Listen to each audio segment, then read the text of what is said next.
for one. Will he come back for two? He will. 200 for Joe Root. A wonderful sensation afforded to only the very finest players, and Root is becoming one of those. Well, firstly, I've got to find my gloves and my bat. I think when you walk down the stairs, you're sort of thinking about the situation of the game. You're thinking, how many wickets have gone down, what's been happening, has it been swinging, has it been seaming, is it spinning? And then I've got a little routine that I go through before I go out. It's quite unique, if you like. But then you get out into the middle and you chat with your partner, you listen to what he's got to say on the matter, and then you sort of face up and you get on with it.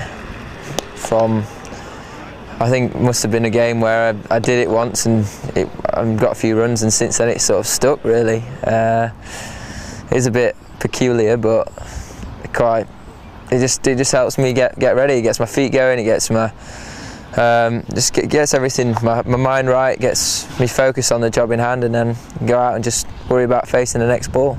Well, you get out there, the first thing you generally do is you chat to your partner. Some will have more to say than others, and then you go and you take guard. You ask for whatever guard you want. Have a nice little word with the umpire, make sure he's on side in case 50-50 goes against you. Well, once you get here, you obviously ask the umpire for your guard. For me, that's middle. I ask for middle, I have a little chicken scratch.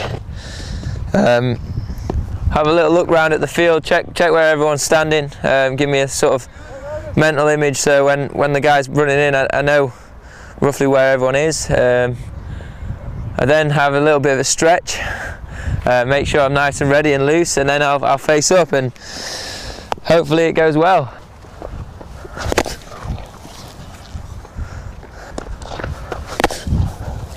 One of the main things for me is you obviously want to watch the ball and play it as close to your body as possible, so when you can get in a good position, especially on the front foot, try and make contact with the ball with your eyes straight over the point where you hit it.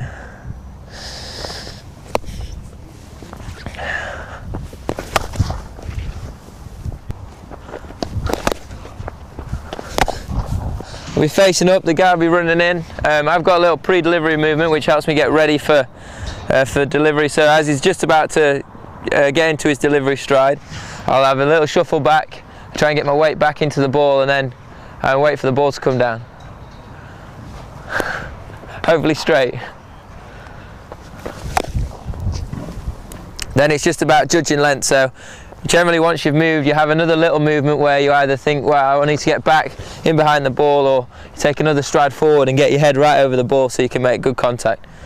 Sometimes it can be quite distracting with the atmosphere, and you obviously play in occasions where there is a full house, a big crowd, everyone's could be slightly tipsy or whatever and enjoying themselves, and it can make it a great place to play, but most of the time you're so absorbed in the moment and in the game and the job at hand that really takes the main focus of your mind, and that's generally what all I'm thinking about is the next ball, the next event, and how best I'm going to counteract that, and how I'm going to come off best in that little battle between me and the bowler, and just try and take as much much distraction out of my mind as possible, and just keep it dead simple.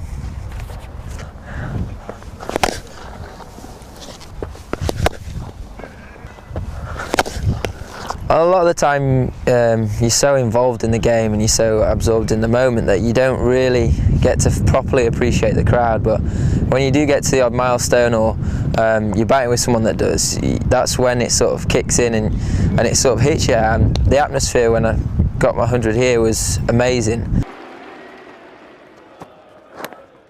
He's done it! The moment that Joe Root will never forget.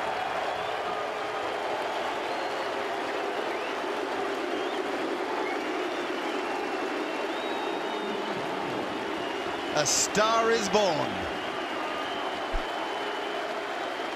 I looked round at the Western Terrace and everyone else. It was a really nice feeling, and it's something that'll stay with me for the rest of my career and probably the rest of my life too.